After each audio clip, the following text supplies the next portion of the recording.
Oi, como você está? Aqui é o professor Luiz Felipe para mais uma aula de Organização de Computadores 1. Nesta aula a gente vai começar a ver o capítulo 6, que trata de paralelismo.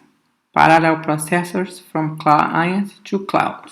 Então, processadores paralelos que vão desde o cliente até a nuvem. Então, o objetivo desse capítulo é estudar paralelismo.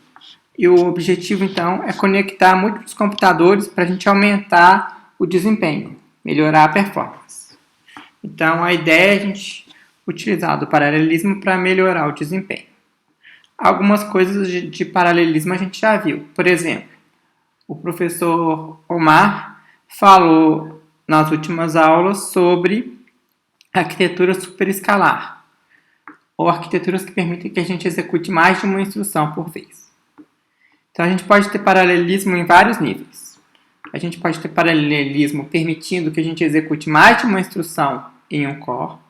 A gente pode permitir que a gente tenha mais de um core. A gente também pode ter multiprocessadores. A gente tem vários processadores e aí a gente vai ter uma comunicação entre eles.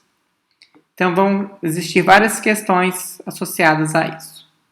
Então, é importante a gente estudar a questão de escalabilidade. Se eu aumentar o tamanho do meu problema, eu consigo resolver usando mais processadores? Se eu aumentar o número de processadores, eu consigo melhorar o desempenho? A gente vai ver que não é tão simples assim. Nem sempre aumentar o número de processadores vai aumentar o desempenho. Vai depender do tipo de problema. Se o nosso problema for tipicamente serial, a gente ter vários processadores não vai ajudar muito.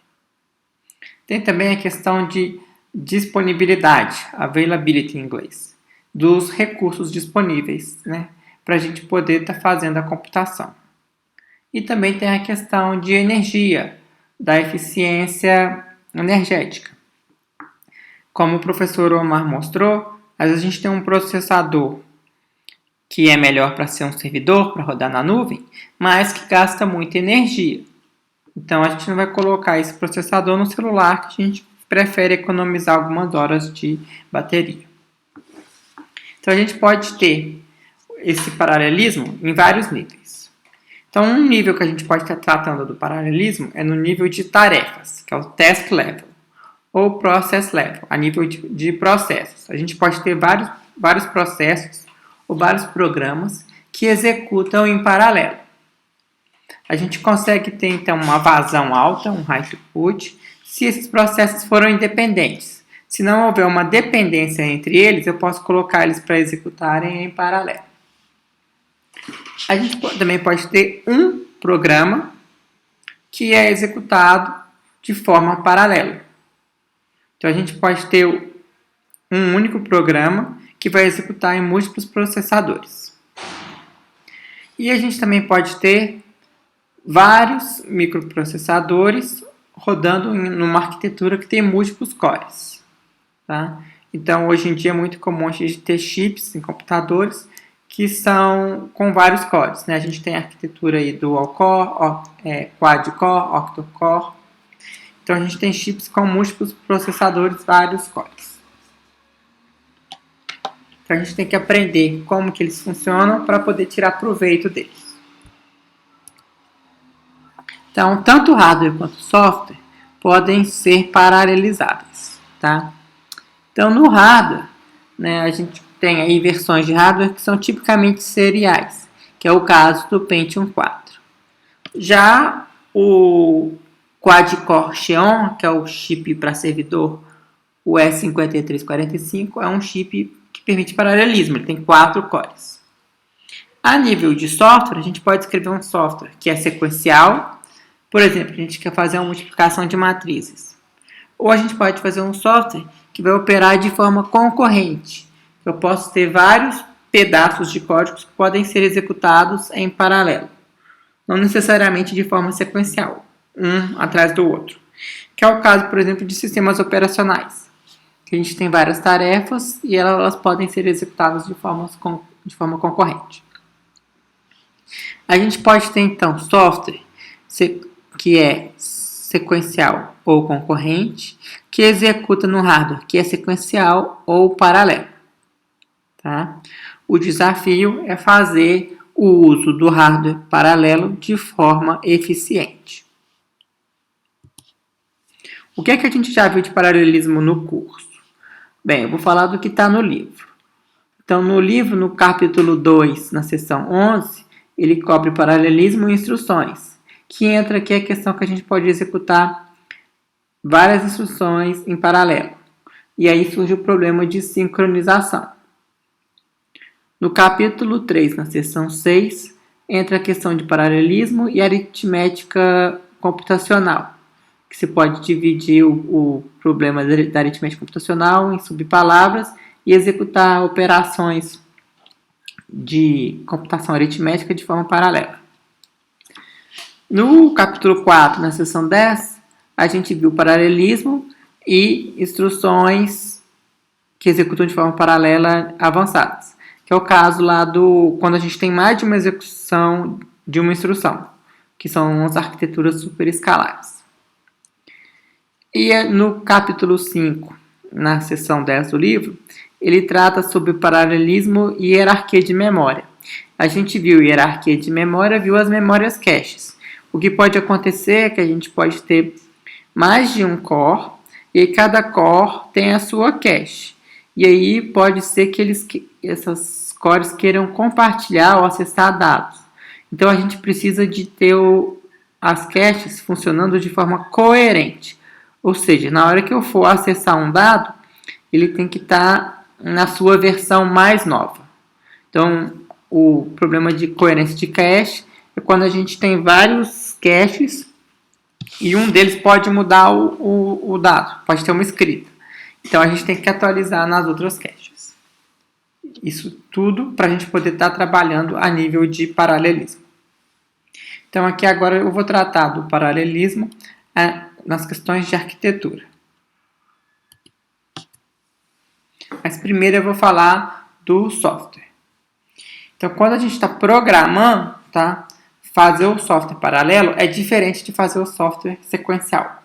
A gente tem que pensar como que a gente pode tirar proveito do software para ele funcionar de forma paralela. Tá? Então, a gente quer ter um ganho no desempenho, tá, que compense. Se der muito trabalho escrever o código de forma paralela ou fazer um processador paralelo e tiver um overhead muito grande, tá? A gente vai ver que tem a questão de comunicação. Talvez seja melhor a gente simplesmente fazer um processador só que seja mais rápido, porque é mais fácil.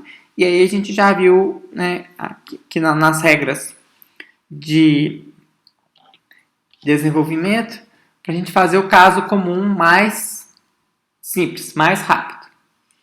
Então, dependendo do problema, talvez é melhor eu ter um único processador, que é muito, muito mais rápido, do que eu ficar quebrando a cabeça com o paralelismo. Mas nós vamos ver que a gente consegue quebrar a cabeça e resolver vários problemas. A nível de software, quais são as dificuldades? Então, primeiro, a gente tem que ver onde que a gente vai fazer o paralelismo. Como que a gente vai fazer o nosso software rodar de forma paralela. Então, o que a gente pode fazer é dividir o nosso problema em pedaços e cada pedaço ser resolvido de forma paralela. Então, para isso, a gente tem que ter uma solução para particionar o problema. A gente pode particionar o problema nos dados e também no controle. E aí vai envolver também a coordenação, eu juntar esses pedaços que eu particionei.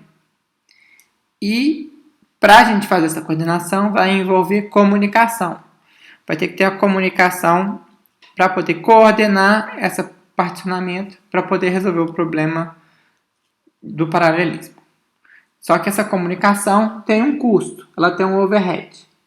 Então a gente quer manter esse custo do overhead de comunicação baixo.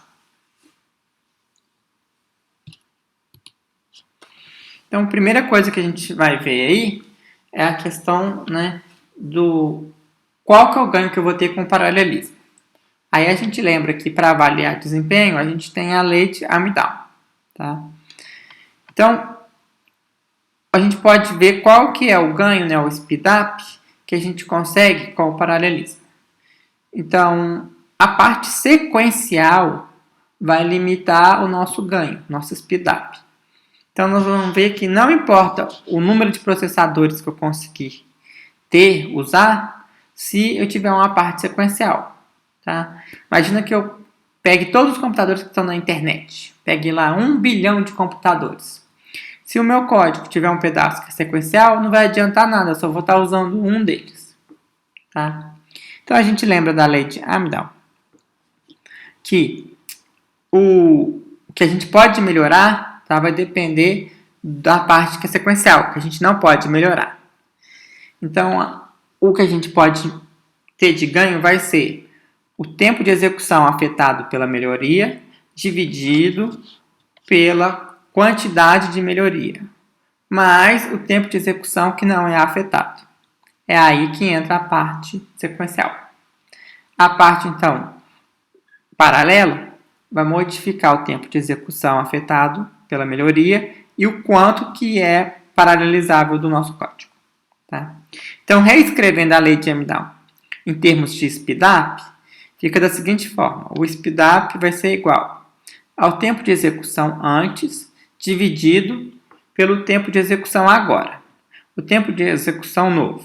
O tempo de execução novo é dado pelo tempo de execução antes menos o tempo de execução afetado, mais o que foi melhorado, que é o tempo de execução afetado dividido pela quantidade que foi melhorado. A gente pode simplificar essa equação assumindo que o tempo de execução é 1. Tá? Então, vamos considerar que a execução é 1 para a gente ver qual que é o ganho relativo a esse tempo. Então, o tempo do speedup vai ser 1 dividido por 1 menos a fração de tempo afetado mais a fração de tempo afetado dividido pela quantidade de melhoria. Então, agora a gente vai supor um exemplo para ver quanto que a gente consegue de melhoria dado um certo paralelismo. Então, vamos ver um exemplo. Suponha que a gente tenha 100 processadores e a gente quer ter um speedup, um ganho, de 90 vezes. Tá? Quanto do nosso código que pode ser sequencial? Então, o tempo novo é igual ao tempo paralelizável dividido por 100 mais o tempo sequencial. O speedup, que a gente viu no último slide, a fórmula dele vai ser 1 sobre 1 menos a fração que é paralelizável mais a fração paralelizável dividido por 100 igual a 90. Então, a gente resolve essa equação para o f paralelizável, a fração paralelizável, a gente vai chegar num valor que é 0,999. Ou seja, a gente precisa que a parte sequencial seja no máximo a 0,1% do tempo original. Então, veja que para a gente conseguir um ganho de 90 vezes, mesmo tendo 100 processadores, a gente fica bastante restrito a ter uma parte sequencial que seja no máximo 0,1%.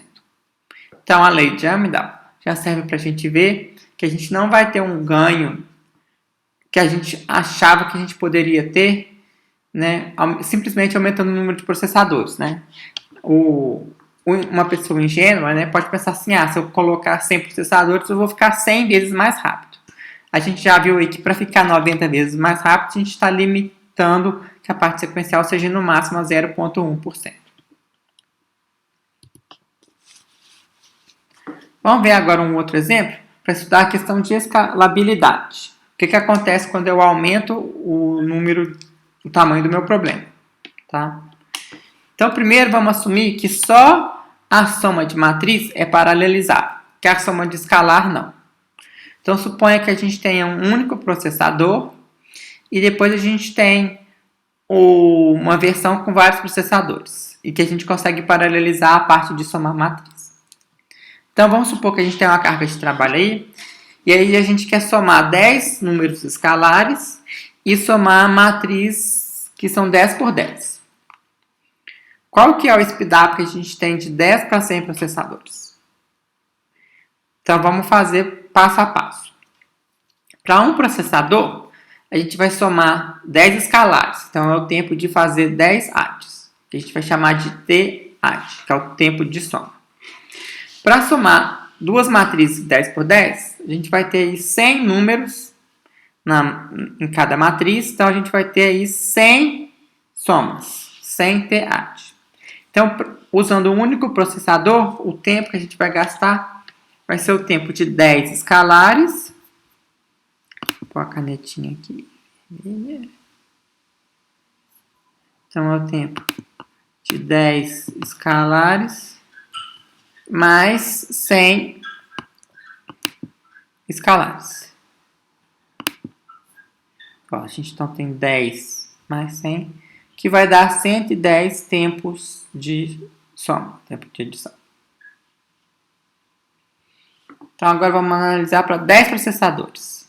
O tempo, então, para fazer a mesma computação usando 10 processadores vai ser o tempo para somar os 10 escalares, que é 10 tempos de soma, 10 AD, mais o tempo para fazer as 100 somas dos números nas matrizes. Só que agora a gente tem 10 processadores, a gente pode fazer isso em paralelo. Então, a gente vai fazer 100 somas em paralelo, dividido por 10 que é o número de processadores, de operações do tipo de soma, TAD.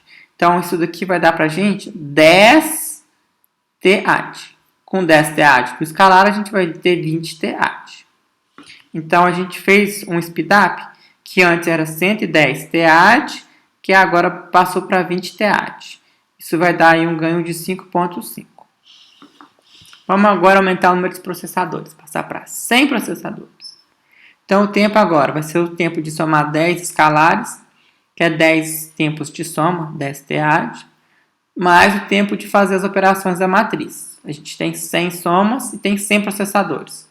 Então, se a gente assumir que a carga pode ser balanceada entre os processadores de forma que a gente consiga ter esse desempenho ótimo, a gente pode ter, então, cada processador fazendo uma operação. Então, a gente vai ter 100 dividido por 100, que vai dar 1 TAD. Então, a nossa soma aqui vai dar 11 TAD. Então, a gente vai gastar 11 tempos de soma com 100 processadores. Ou seja, o nosso speedup foi de um processador 110 para 11 com 100 processadores. Um ganho aí de 10 vezes. E se agora a nossa matriz aumentar de tamanho? Se a nossa matriz for para 100 por 100. Se a nossa matriz for 100 por 100, a gente vai ter 10.000 números. Então, com um processador, a gente vai gastar o tempo de fazer 10 somas de escalares, mais 10.000 números fazendo soma. Então, a gente vai ter 10.010 TADs. Com 10 processadores, o nosso tempo vai ser fazer a soma de 10 escalares, 10 vezes TAD, mais as 10.000 operações em 10 processadores. Então, é 10.000 dividido por 10, que vai dar 1.000. 1.000 mais 10 vai dar 1.010 TAD. Então, o nosso ganho foi agora de 10.010 sobre 1.010, que representa aí 9,9. E se a gente tiver 100 processadores? Se a gente tiver 100 processadores, o nosso tempo é o tempo de fazer 10 somas de escalares, 10 vezes o tempo da soma, TAD, mais a gente tem 10.000 operações sendo feitas em 100 processadores. A gente assume que distribui de forma balanceada entre os processadores, para nenhum deles gastar mais tempo que os demais. Então, a gente vai gastar aí 10.000 dividido por 100, que vai dar 100. Então, a gente vai ter 10 mais 100, vai dar 110 tempos de somas. Então, o nosso speedup foi de 10.010 para 110. Teve um ganho aí de 91. Então, isso serve para mostrar que a gente pode ter ganho aumentando o número de processadores. Mas que essa escalabilidade depende do problema. Então, a gente tem dois tipos de escalabilidade, a forte e a fraca. Na escalabilidade forte, significa que a gente mede o nosso ganho, speedup, com relação com um problema fixo. A gente tem um problema fixo, por exemplo, no caso da matriz, e a gente vê o que acontece quando aumenta os processadores. Então, a gente tinha um problema fixo lá 10 por 10 e aumentou os processadores de 10 para 100. e ver se isso tem um ganho que escala, que aumenta. E a gente tem a escalabilidade fraca, que a gente considera o crescimento do problema proporcional ao crescimento do número de processadores. Então aqui agora o problema não tem um tamanho fixo, o problema cresce e a gente quer saber o que acontece se o problema crescer e o número de processadores crescer. É o caso do exemplo quando a gente analisou primeiro com 10 processadores a matriz 10 por 10, depois analisou para 100 processadores uma matriz maior, por exemplo 32 por 32. Tá? Então se eu tiver 10 processadores com matriz 10 por 10, a gente gasta 20 tempos de soma. Se eu tiver 100 processadores e tiver matriz 32 por 32, 32 vezes 32 vai dar aproximadamente 1000, dividido por 100 processadores vai dar 10. Somando 10 do tempo do escalar, a gente vai ter 20 TH. Ou seja, a gente compara aí agora o que acontece. A gente vê que os dois problemas vão gastar o mesmo tanto de tempo. Então, eu consigo aumentar o tamanho do problema desde que eu aumente o número de processadores. Tá? Nesse exemplo aí, a gente vai ter uma performance constante. Tem uma classificação que é muito usada para investigar paralelismo, é a classificação de Flynn. No livro não está com esse nome, mas esse nome é muito usado, tá? Taxonomia de Flynn, que divide em dois eixos. A gente tem o eixo de fluxo de dados e o eixo do fluxo de instruções. Então, a gente pode ter paralelismo no fluxo de dados ou paralelismo no fluxo de instruções. Então, o primeiro caso que a gente tem aí é o caso que a gente tem um único fluxo de dados, single data stream, e um único fluxo de instruções, single instruction stream. Então, a gente só tem um fluxo de dados e uma instrução. É o caso das arquiteturas que a gente chama de SISD, Single Instruction, Single Data. É o caso das arquiteturas que executam uma instrução por vez, como o Pentium 4 da Intel. O que a gente pode fazer? A gente pode aumentar o número de fluxo de dados. Então, a gente pode ter multiple data stream executando num único conjunto de instruções. É o caso, por exemplo, das instruções SSE do x86. A gente também pode ter múltiplas instruções trabalhando no mesmo fluxo de dados. Então, eu tenho várias instruções para um fluxo de dados. A gente não tem um exemplo no livro. E a gente pode ter múltiplas instruções executando em múltiplos fluxos de dados, que é o MIMD. É o caso, por exemplo, do Xeon E5345 da Intel. Um caso especial de MIMD é o caso SPMD, que é o Single Program Multiple Data. A gente vai ter um único programa que vai executar em múltiplos dados. Então, a gente pode ter várias instruções, mas o que a gente vai fazer é rodar um único programa, tratando múltiplos dados. Tá? Então, o SPMD é um programa paralelo num computador MIMD. Tá? Então, o que a gente faz, a gente coloca um código com uma condição, tipo um if, para executar esse código em diferentes processadores. Então, agora a gente vai estudar várias arquiteturas que se encaixam dentro dessa classificação. Tá? Que são arquiteturas paralelas, que tentam dar um ganho de desempenho. Então, o primeiro que a gente vai ver são os processadores vetoriais. Então, a ideia do processador vetorial é, em vez de tratar um escalar, é tratar um vetor, um conjunto de números. Tá? Então, vocês já estudaram vetores, array, matrizes, né? Então, vetor é uma matriz unidimensional. Então, em vez de a gente tratar um único número escalar, a gente vai tratar vários desses números, vários desses vetores. E aí a gente vai fazer operações com esses vetores. Tá? Primeira vantagem de a gente trabalhar com vetores é que eles podem ser implementados de forma que a gente tenha várias funções com pipeline. Tá? Então, a gente vai ter um fluxo de dados de vetores que vão estar sendo armazenados em registradores especiais que vão guardar o vetor. Então, a gente vai ter um tipo especial de registrador, que é o registrador vetor, que é o Vector Register, que em vez de guardar um número, ele guarda um vetor. É como se fosse vários registradores guardando um vetor. Tá? Então, essa vai ser a nossa unidade que a gente vai estar trabalhando com ela. Então, a gente vai guardar os vetores da memória em registradores e os resultados dos registradores são guardados em memória. Tá? Então, um exemplo, a gente pode pegar a nossa arquitetura do RISC-V e estender para trabalhar com vetores. Então, a gente pode ter aí 32 vetores, ou seja, V0 a V31, que vão ser registradores de vetores.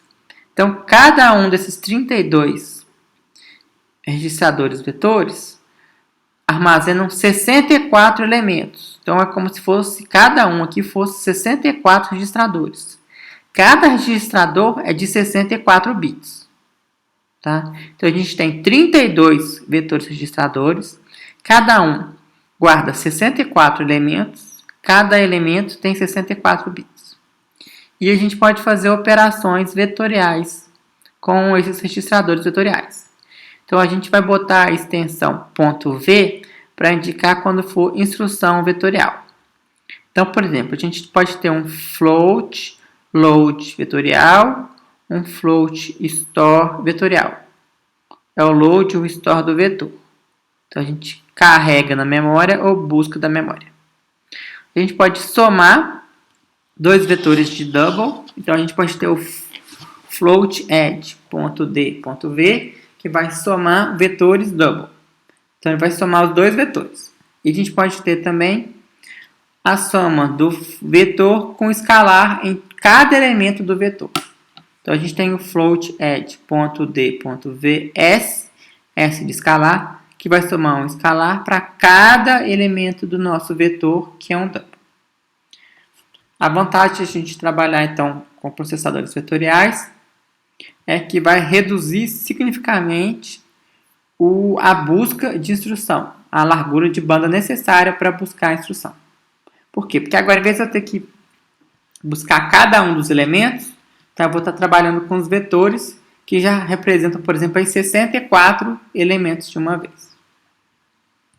Então, vamos ver um exemplo. Tá? Então, um exemplo aqui é um código que está no benchmark, que é o DAXPY, tá? Que vai fazer a operação double, que vai fazer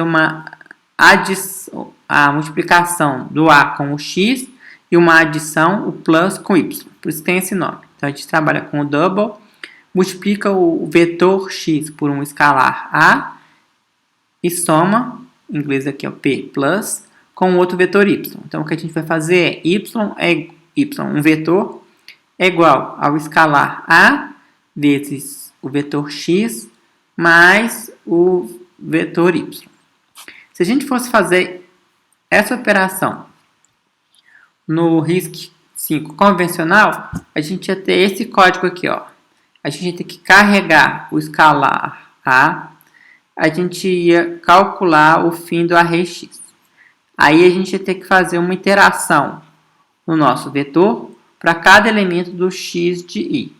Então, a gente ia carregar o x de i, multiplicar por a, carregar o y de i, somar o y de i com o a vezes o x de i. O resultado, a gente ia guardar y de i, incrementar o índice do x, incrementar o índice do y. Repetir isso aqui até o fim de todos os elementos que estão no nosso vetor. Olha agora com o processador vetorial como é muito mais simples. Tá? Então, vamos ver agora o código no RISC-V vetorial. Então, a gente primeiro carrega o nosso escalar A, faz um float load aqui. Carrega agora o nosso vetor x. Faz um float load vetorial, ponto V aqui. Carrega o x. Aí agora a gente faz a multiplicação pelo escalar. Então aqui a gente vai fazer o a vezes x. Então a gente faz um fmult.d.vs. Está multiplicando o escalar com o nosso vetor. Fez a vezes x. E depois a gente faz o carregamento do y. Então a gente faz um fld.v, faz um load do vetor de double, que é o y. E agora soma o que a gente fez antes aqui, ó, o a vezes x, com o y. Então a gente faz um fadd.d.v,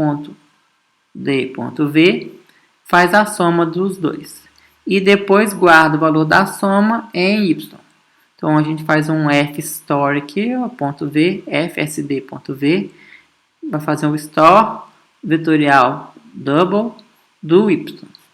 Então olha só, na hora que a gente executa esse código convencional do RISC-V, a gente vai ter que executar 500 instruções.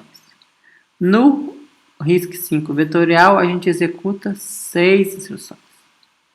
Tá? Então, operações vetoriais que a gente consegue paralelizar bem com processadores vetoriais. Então, traçando um paralelo entre vetores e escalares, arquitetura vetorial e compilador, é sempre bom o compilador entender como funciona a arquitetura para poder gerar o código com bom desempenho. Tá? Então, a arquitetura vetorial simplifica a programação com paralelismo de dados.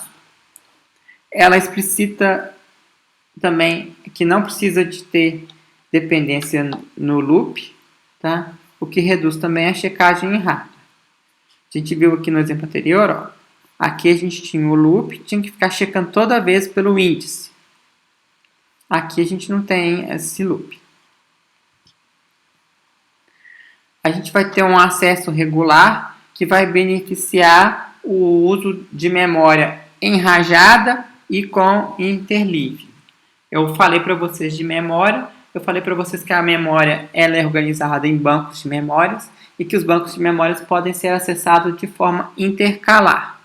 Então, essa arquitetura vetorial também pode tirar proveito desse uso do busca de dados em memória com busca intercalar e enrajada. Tá? E a gente também evita os problemas de hazard de controle, evitando loops. Essa arquitetura vetorial aí é mais geral, mais genérica, do que algumas soluções ad hoc, né, que são ponto a ponto, de algumas extensões que tem no processador. Tá? Por exemplo, tem a extensão MMX, o SSE na Intel, que são soluções ad hoc para extensões de mídia, para multimídia. Tá? Isso aí facilita o compilador. Então, no tipo de SIMD, que é o Single Instruction Multiple Data, tá? A gente pode operar em cada elemento dos dados no vetor. É o caso das instruções MMX e SSE no x86, que a gente pode ter múltiplos elementos de dados sendo trabalhados em registradores que têm o tamanho de 128 bits. Tá? A ideia, então, do SIMD é que todos os processadores vão executar a mesma instrução ao mesmo tempo. Então, a gente tem vários dados que a gente quer fazer o mesmo tipo de operação.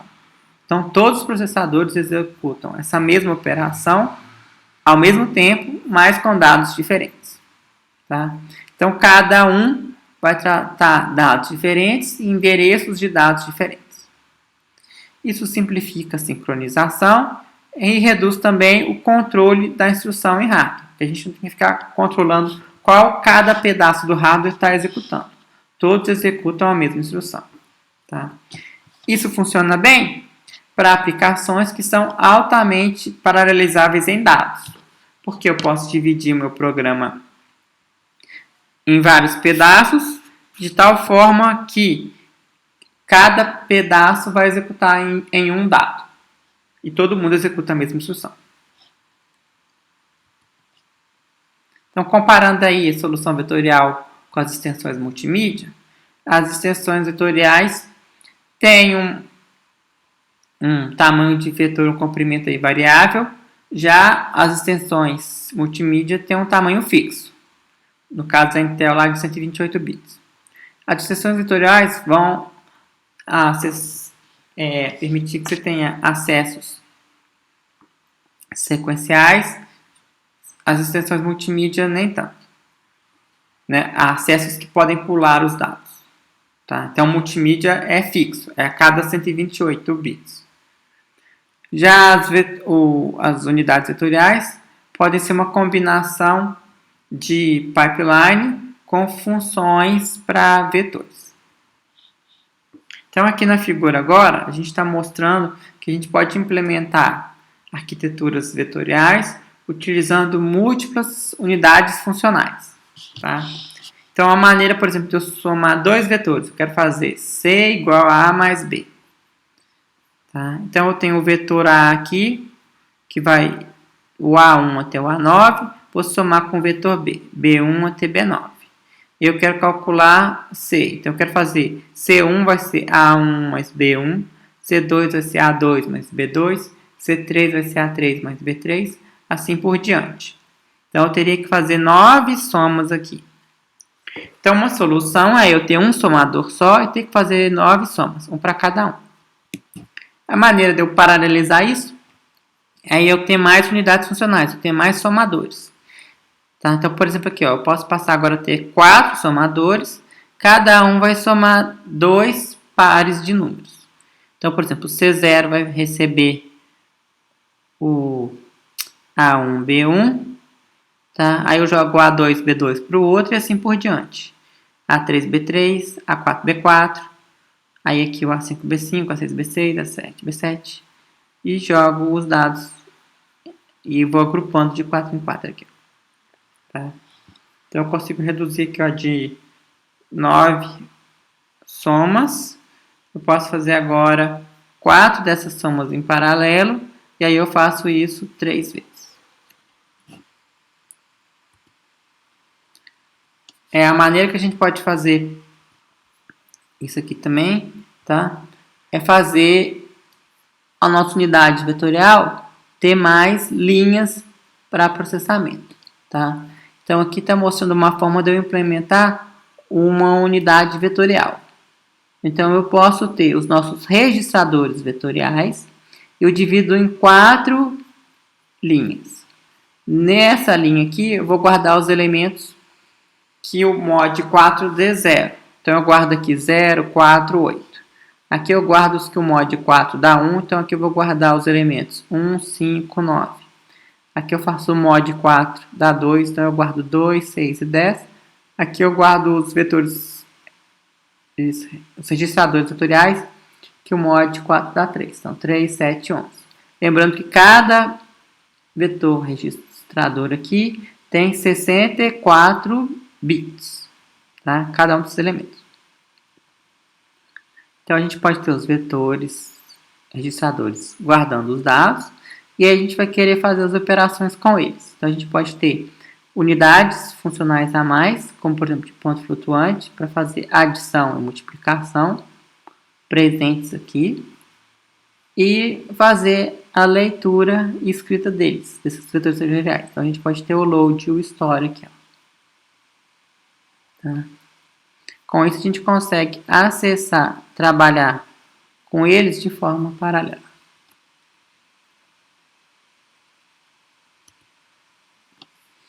Outra questão de paralelismo que é importante é a questão do multithreading.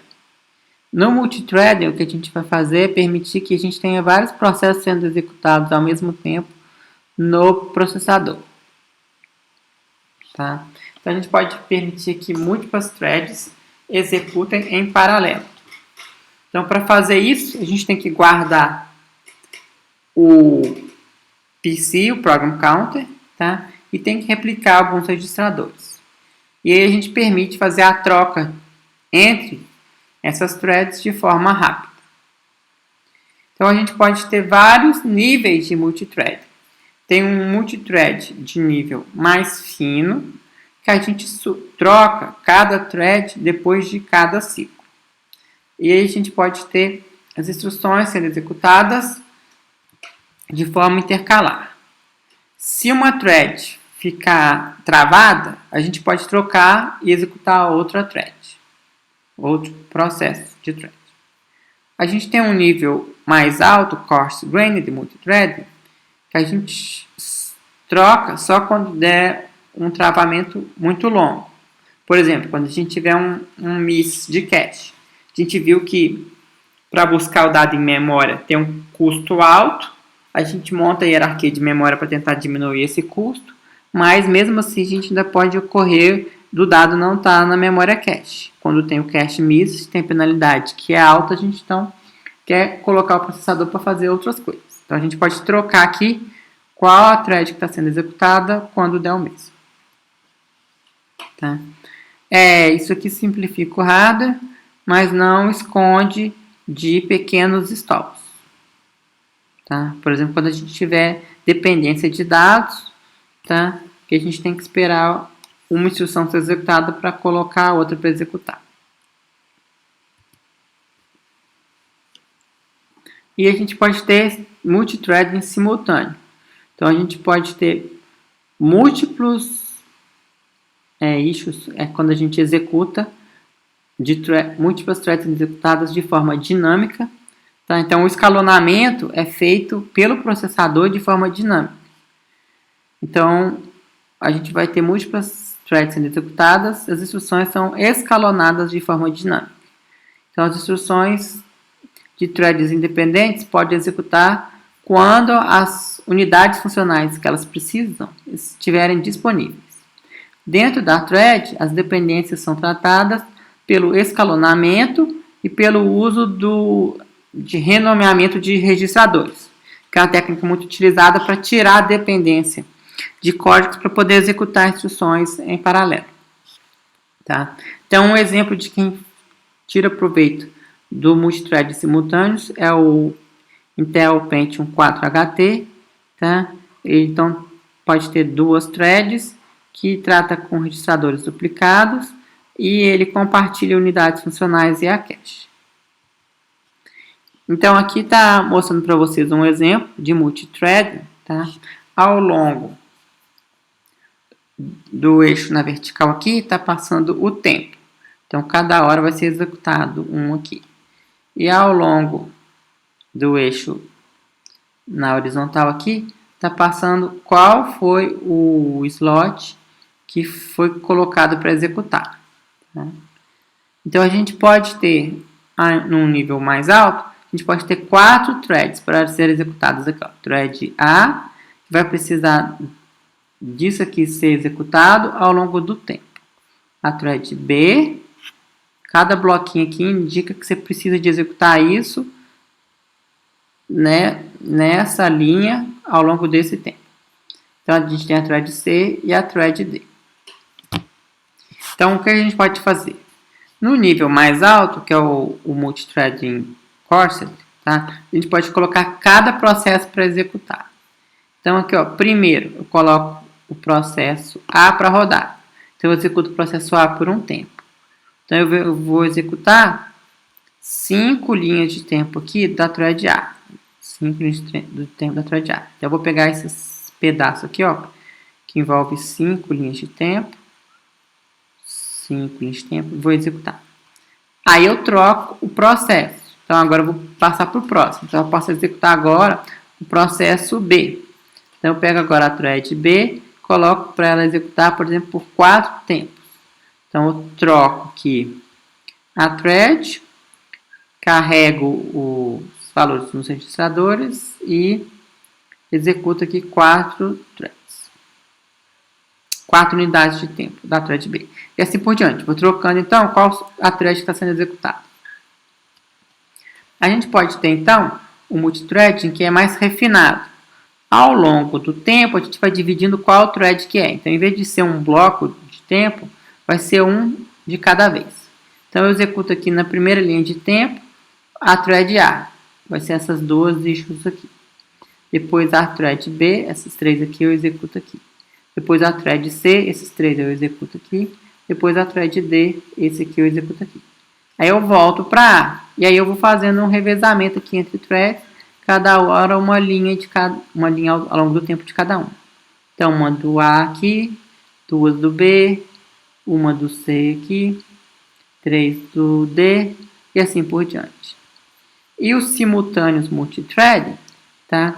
Que ele faz o escalonamento dos recursos das unidades funcionais, ele permite que, além de eu executar cada thread ao longo do tempo, que eu permita que elas executem também ao mesmo tempo, se estiverem usando unidades funcionais diferentes.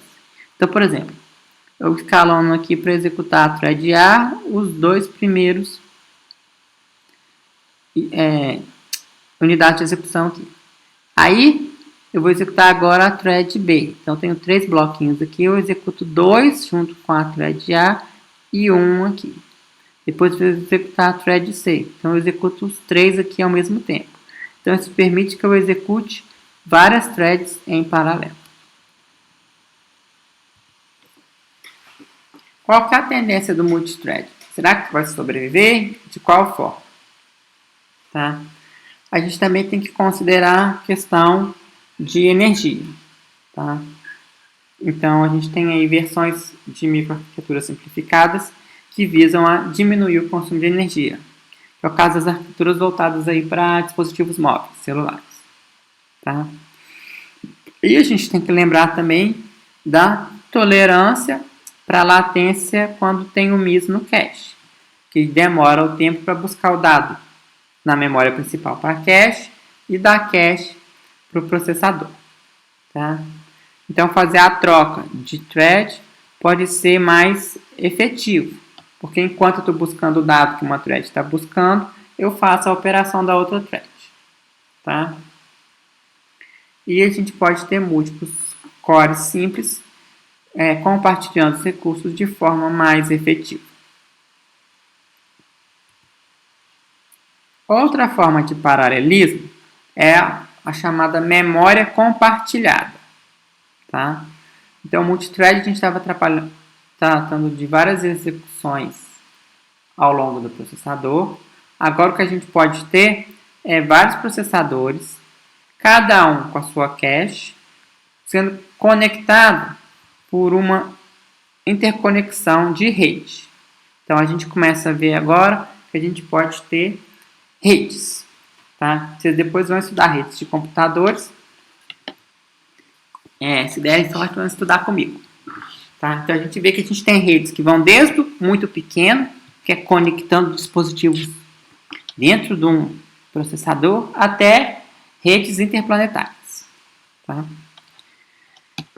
Então, no caso do processador, o que a gente vai ter que a gente pode ter vários processadores, cada um com a sua cache, fazendo uma interconexão entre eles.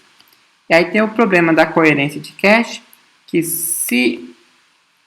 eu posso fazer essa cache aqui, parecer que está acessando um mesmo endereço. Então, os 2 processadores, por exemplo, podem estar acessando o mesmo endereço em cache. Se um deles fizer uma escrita, eu tenho que atualizar no outro, para ter uma coerência de cache, para não ficar com o valor errado. Então, o que a gente pode fazer é compartilhar a memória para múltiplos processadores. Tá? Então, o hardware vai prover para a gente um único endereço, um único espaço de endereço para todos os processadores. Tá? E a gente tem que sincronizar o valor das variáveis que forem compartilhadas. Para a gente evitar o problema de ter 2 escritas na mesma variável, a gente pode usar o chamado lock. Tá? Que é uma maneira da gente garantir que apenas um vai estar fazendo a escrita. Tá? Você pode fazer quantas leituras você quiser. Mas se alguém fizer uma mudança no valor, uma escrita, você tem que esperar essa escrita terminar para os outros fazerem a leitura. Tá? E aí tem a questão do tempo de acesso à memória. Então, tem arquiteturas que o tempo de acesso à memória é uniforme, que é chamado de UMA, que é Uniform Memory Access. E tem arquiteturas que podem privilegiar uma parte da memória para ter um acesso mais rápido em restrição a outras. Então, tem arquiteturas que são NUMA, Non-Uniform Memory Access, que parte da memória é mais rápida do que outra parte, tá? Então, a gente tem processador, cache, interconexão entre os processadores, acessando a memória e os outros dispositivos de entrada e saída.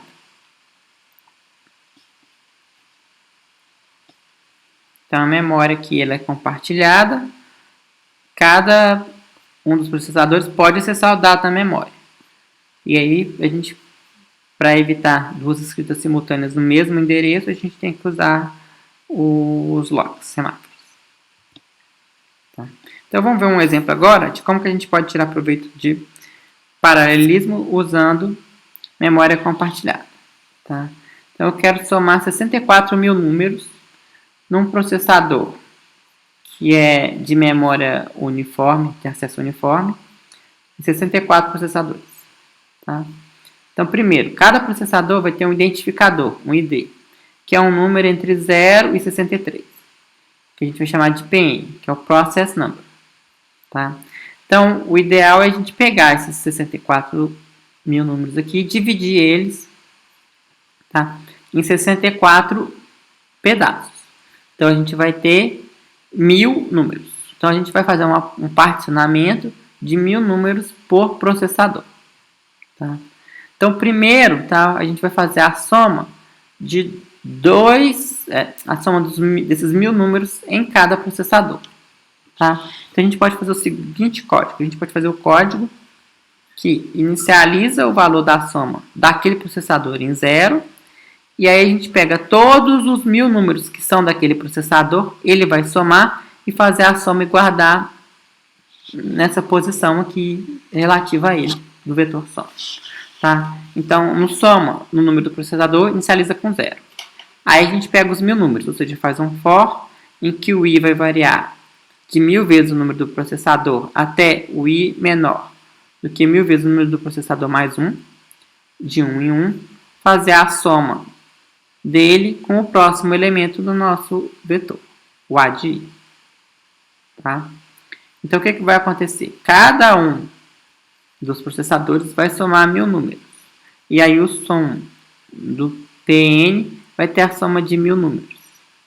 Tá? Aí, agora, a gente vai fazer a soma dessas somas parciais, que estão no som de PN. Como? A gente pode fazer isso através da solução que faz divide and conquer. Então, a gente pode usar um método chamado redução. Redução é quando a gente tenta, né, reduzir o problema fazendo uma operação que vai diminuindo o número de valores que a gente está tratando. Tá? Então, a gente vai começar aí com... a gente vai ter 64 somas que a gente vai reduzir para um valor só, que é a soma total. Como? A gente pode fazer, então, com que metade dos processadores somem dois números, somem um par. Então, a gente tem 64 números. A gente usa 32 processadores para fazer a soma 2 a 2. Aí, depois a gente vai pegar metade desses e fazer a soma 2 a 2 de novo. E assim por diante. Então, a gente usa metade para somar dois números, depois um quarto para somar um 4, que são os dois números somados anteriormente, e assim por diante. Só que a gente tem que lembrar de sincronizar entre cada passo, para a gente não deixar um processador ficar um passo na frente do outro. Então, olha como é que ficaria o código disso. Então, a gente vai colocar aqui o número de processadores que a gente tem, Ralph 64, vai fazer isso aqui, enquanto a gente não chegar no valor de Ralph 1, que a gente quer ter só um número. Tá? Então, a gente vai começar com 64 blocos, vai somar esses 64 blocos 2 a 2 para ter 32 blocos. Aí a gente vai pegar esses 32 blocos, somar 2 a 2 para ter 16 blocos. Aí a gente vai somar esses 16 blocos, 2 a 2, para ter 8 blocos, e assim por diante, até a gente ter um bloco. Então, enquanto a gente não tiver só um bloco, Ralph Mock 1, a gente vai fazer o seguinte. Primeiro, sincroniza para todo mundo estar no mesmo passo. Sincronizar aqui é garantir que os processadores um não está na frente do outro. Aí a gente vai fazer. Se for ímpar e não for 0, eu vou somar com o meu par. Então, eu vou fazer o 0 e o 1 somarem, o 2 com 3, o 4 com 5 e assim por diante. Tá? Aí a gente divide o health por 2. Tá? Se o número do processador for menor que o health, ele faz a soma dele com o valor além do health dele. Então aqui ó, a gente vai fazer aqui, ó. Na verdade a soma é do 0 com o 4, o 1 com o 5, o 2 com 6, o 3 com 7. Tá? Não é 0 com 1, 2 com 3, não. Tá? É o 1 com o half mais 1. Tá? Então vamos ver aqui o final da execução. Tá? Então de 64 ficaram 32, depois 16, depois 8, depois 4. Então aqui ó, sobraram 8 elementos, o half é 4. Então a gente vai usar agora 4 processadores para fazer a soma. Então eu vou usar o primeiro processador para somar o 0 com o 4. O segundo processador soma o 1 com o 5. O terceiro 2 com o 6. O terceiro 3 com o 7. Aí agora a gente tem 4 elementos. O half é 2. A gente vai usar 2 processadores. Então o primeiro processador, o 0, vai somar o 0 com o 2. O segundo processador vai somar o 1 com o 3. Agora o último passo, o health igual a 1. Eu vou somar os dois números que eu tenho, 0 e 1, que eu vou ter o valor final da soma aqui. Tá? Então a gente viu como fazer a soma de 64 mil números num processador de acesso à memória uniforme usando 64 processadores. Então a gente usou 64 processadores para fazer 1000 somas parciais, depois usou o método de redução aqui para ir somando 2 a 2 até ter um número só. Ok? Parar por aqui.